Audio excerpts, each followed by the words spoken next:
Awesome. So I totally just recorded this, but I realized that I did not unmute myself for like 30 minutes. So I'm recording it again. Hopefully I can be a little more concise the second time around. Let me make this bigger. Awesome. So my name is Gabby. I'm a first year in the PhD program at UCLA. I'm doing the PhD in Chicano, Chicana, and Central American Studies, and I am titling this presentation "Searching for a Chicano Priest in the Archive," um, just because I really think this process has been a lot of searching. It's been a lot of searching for a life that there is some information on, but I just need more information on. Anyways, let me continue. I just want to give a brief outline of the presentation, just kind of where I started, doubts that I've had along the way, questions, finding the historical actor, searching for him in the archive, and where I am now, where I see this going, and any final thoughts. Um, so start with origins, just because I think that's important. Um, Between 2012 and 2022, I've been taking, where I've taken plenty of religious studies classes. Like, just, I honestly don't even remember like everything in these courses anymore. But I think what I do remember the most is religious studies in general being very Eurocentric, very Christian, and I just want to emphasize that because as a Chicana who is also Catholic, I didn't find myself or other folks like me, one, as a student, right? But even in the material that I learned, um, there were mentions of Latino Catholics or Latino Christians, uh, but it just was very rare. Um, and the two courses that are highlighted, the history of the church in Latin America and Latinx spirituality, were the two that, had some emphasis on Latinidad, but it didn't, neither of those classes like were enough. And other classes, that I wasn't able to take, um, had Latinos in religion or had some, you know, theme around Latinos and or religion, but they were not the norm.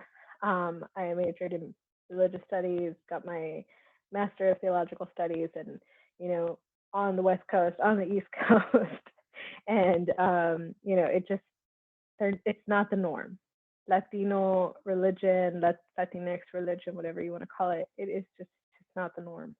And I just wanted to emphasize that because in those classes and reading the material from those classes, I had lots of doubts.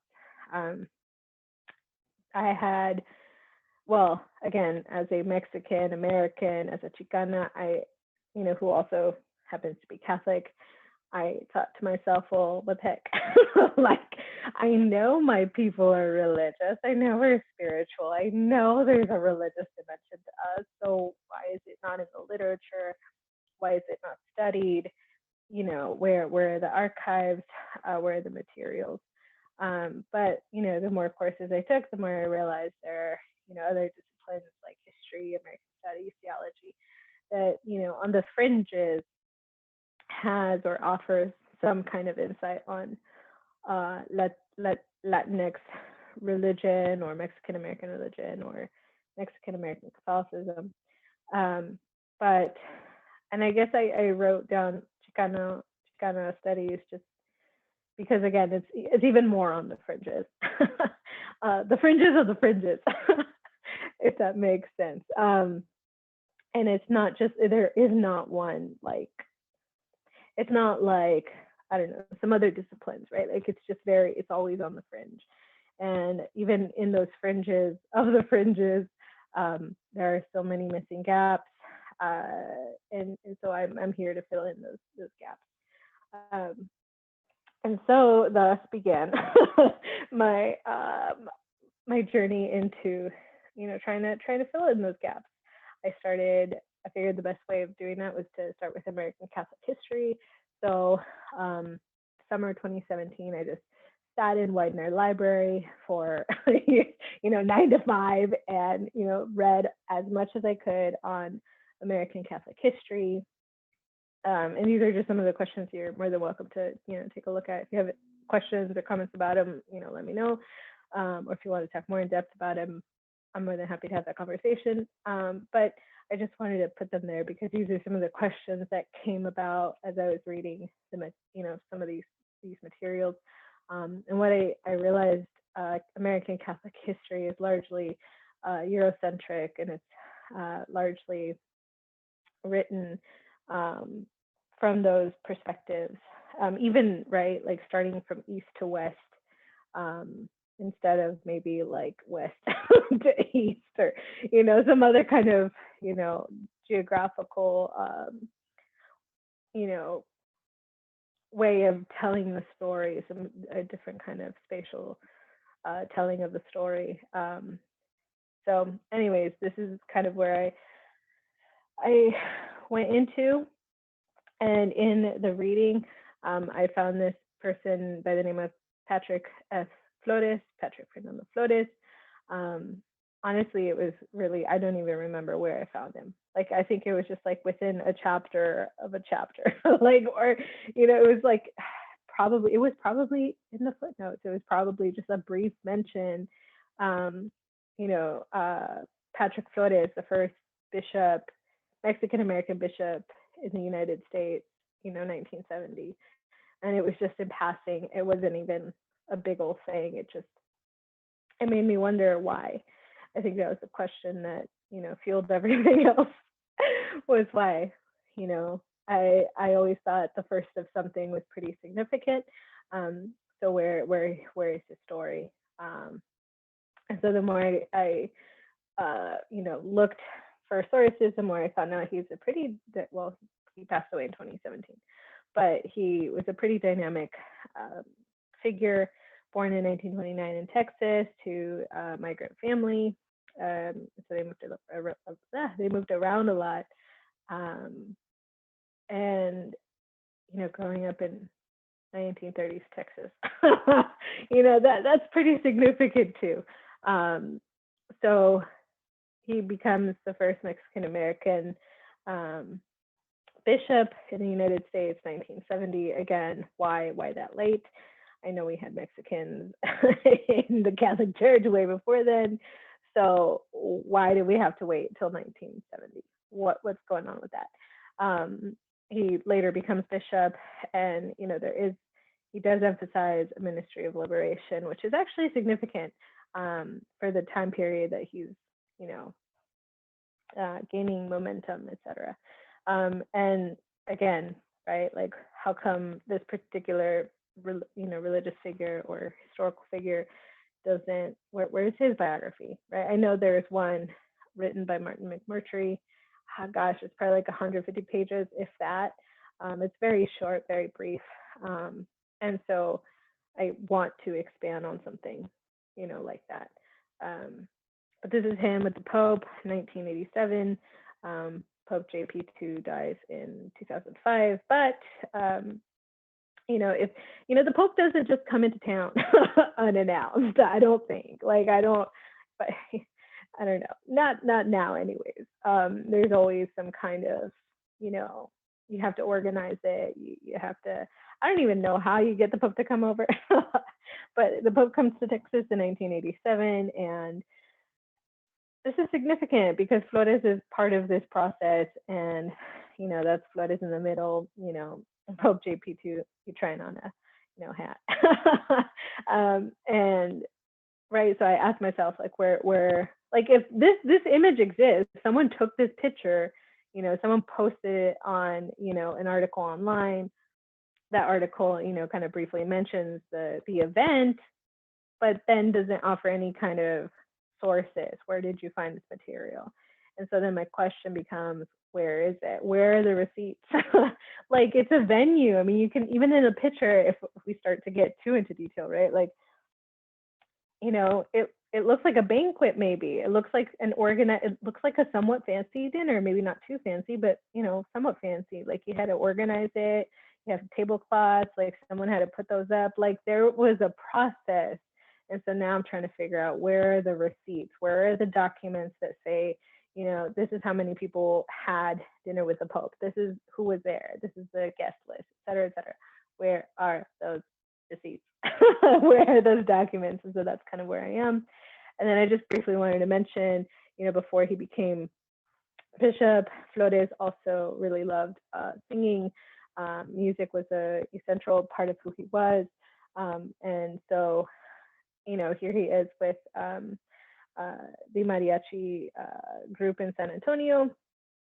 And this is significant for many reasons, but I will just point out that one, this is characteristic of who Flores is, but then two, this is a larger, I guess, this highlights the larger global event known as Vatican II that's happening in the background, right? And that says, we're democratizing the church, express yourself religiously in whatever way you want, whatever way fits, with with the community, etc. And so this is the mariachi mass that starts to become institutionalized. If you go to any Spanish mass, and at least in Southern California, you get some version of this. I'm pretty sure in Texas you do. But anyways, I just wanted to emphasize that. And then this, I won't go too into detail, but it comes from the Padres collection at Notre Dame. And I just wanted to highlight this because it starts to take us from a Flores who is, thriving in Texas, but, is also somehow involved internationally. Having conversations with Paulo Freire, like what is being said, what is being recorded, where are the minutes?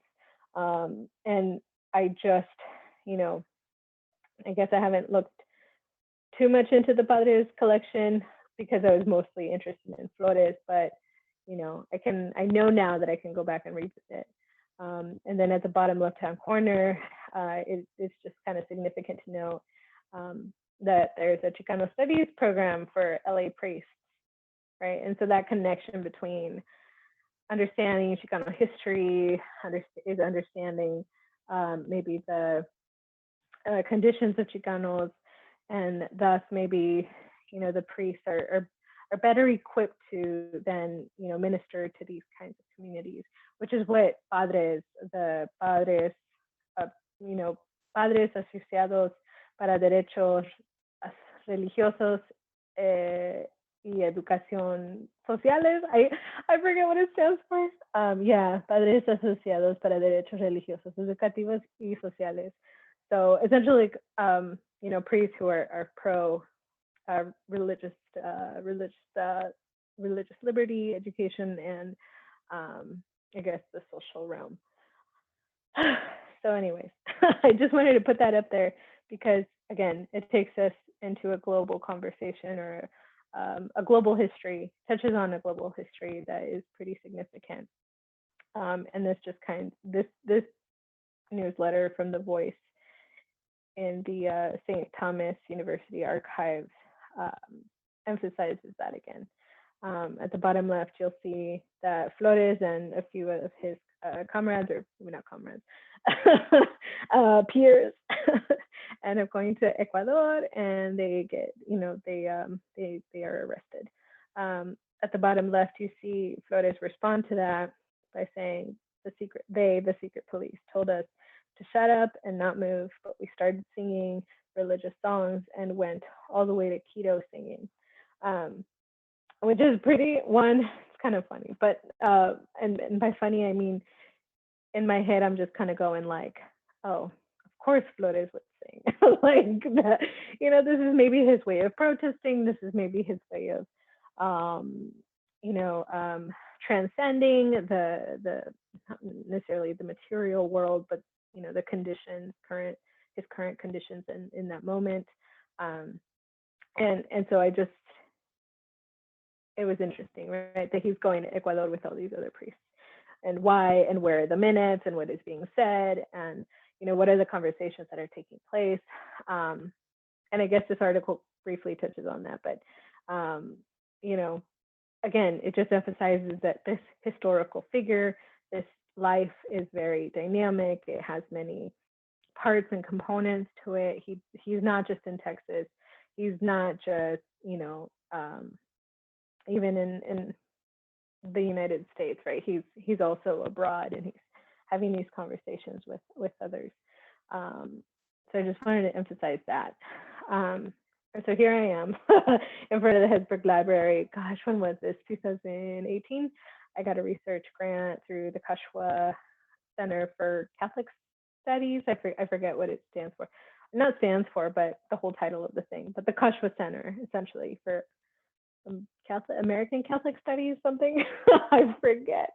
But anyways, so I get a grant. I get to go. I visit the Padres collection, and I only got through like not even 8 boxes. I think it was like 5 boxes. There was a lot more, but I only got through like 5, if that. It was a lot. Excuse me. But so there's that. I know that there's that collection, but even in that collection, there's only one folder about Flores. The Julian Zamora papers at UT Austin I just found. Flores only has like one folder in it. And I just got a digital copy sent to me like 2 weeks ago, so I haven't gone through all of that just yet, but I scanned briefly, and a lot of it is just like bulletins, etc., but informative. I just haven't gone through them in depth. I recently also had a conversation with some archivists in Texas that I met at the conference, and they suggested the Catholic Institutions collection.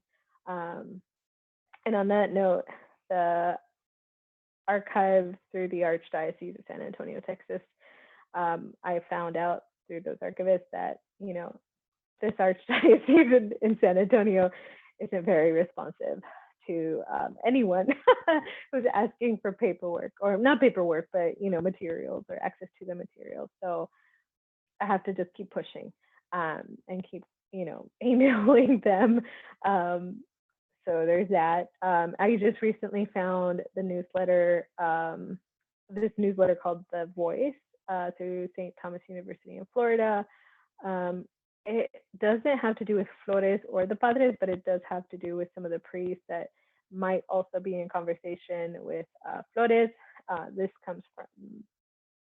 particular article comes from the Voice newsletter. So I was like, let me just go through it some more in more detail. I also thought about going out to the Vatican since the Pope is, or since the Pope came to Texas. I was like, there should be receipts somewhere, right? Like there should be correspondence. But I looked through the Vatican Apostolic Archive guidelines, etc. And it turns out that researchers who are doing work before 1958 have access. So that means, I guess, that I can't go just yet.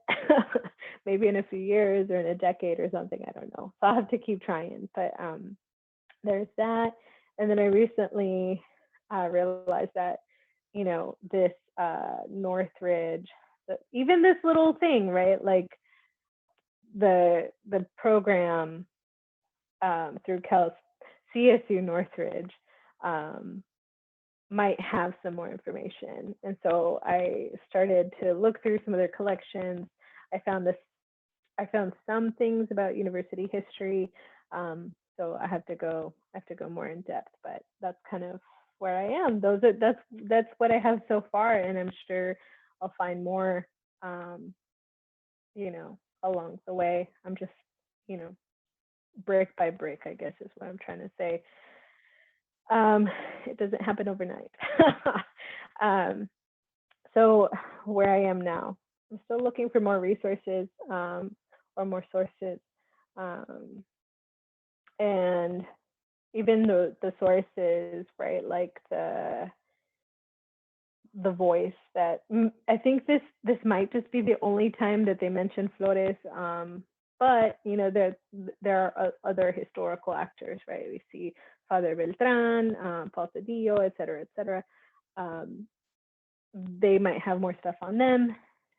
In looking at them, it might inform us about Flores. So I still have to comb through some of those materials, but that's helpful because it also helps us set a historical context for Flores, and that he's not just working alone, he's working within a structure. He has all these different connections, not just in Texas, but California, the Midwest, because he also, I think, ends up going to, was it Flores, I think? I can't remember, don't quote me. I think he also ends up at University of Notre Dame for a conference or two. But yeah, so right, and so he's not the only person, right? He's among other priests who are having similar conversations, and so that's helpful. Where I see this going, I eventually want to publish a biography on Flores, but not just something like a Martin McMurtry biography that's about 150 pages or so. I honestly don't even remember. It's a very short biography, and even then, it doesn't like fully go into detail because there's just so much. Like, even I didn't put this up, but his ministry of liberation, like, what the heck does that even mean, right? But he does talk about it. He does give us examples. He does grow out of this um, like influence of ¿cómo se llama? Liberation theology that comes out of Latin America. Um, and it's not just in the abstract. I know Gustavo Gutierrez kind of writes about it to some extent in an abstract way, but Flores is also wondering and thinking about, how to bring liberation through ministry at the parochial level on the ground with Chicano communities, with Mexican American communities, with Mexicans, not just in Texas, but all over the country. So yeah, and I took this screenshot. I'll get to the second point in a sec, but I took a screenshot of the Marsden is it Charles Marsden? I can't remember the first name anymore. Gosh, a Marsden biography on Jonathan Edwards, and I wanted to put this up here because Jonathan Edwards is a significant figure in American history, American religious history. But I also want to mention that he has his own, he has a biography that's like over 500 pages, right? And it goes chapter by chapter where he is, like what he's writing about, what he's thinking about, what he's going through. And I remember seeing this in one of my classes and thinking, well, what the heck? Like, I know Flores for a fact lives a dynamic life, and he goes through many places in Texas. We already saw he goes to Ecuador, he gets arrested. Like, he can easily have a biography that's about 500 pages also. And so who is writing this narrative, who is writing the story, who is recording it, who is going into the archives and looking for it? Because I'm not just making it up, right? Like, there are some documents that help back up these claims, but more documents would be helpful, right? Like, it increases the probability of these activities, events happening. So, because I guess I work on probability. It's probable that, this happened. But in any case, this is kind of where I see myself going. This is where I see Flores going. But then I also, in long term, I am thinking about expanding the subfield of religion and Chicano studies, because currently, even though I've only been in Chicano studies for like less than a year, I'm starting to see the many gaps that are just not, that are just missing. And by this, I mean, we don't currently have analytical tools that help us think through religion as it happens among Chicanos, Latinos, Mexican Americans, etc. Um, and so my goal eventually is to, expand that subfield. We do have certain things: memoirs, ethnographies, um, microhistories, but we don't have. But like that's not enough. There should be more. And so then my ultimate goal is to you know grow that subfield. Final thoughts. Even missing documents can tell us stories, right? And so I think the question here becomes, why are they missing? Where are they? Who's the one? Or who's? I mean, I would imagine that an archive would be maybe. Well, let me backtrack. Is there demand? Who's asking for these documents? Who's asking for them to be, archived? Um, and so here I am trying to think about, where, I guess I'm trying to push some of these archives to have them, to make them available, um, by asking for them. And so that in and of itself tells a story. Um, and I think the last thought, and I'll end it here, is that this mariachi bishop, the Martin McMurtry biography is called Mariachi Bishop. Um, he's not just a local bishop. It's not just a story of this angry, of these angry Chicano priests who are pissed off at the church.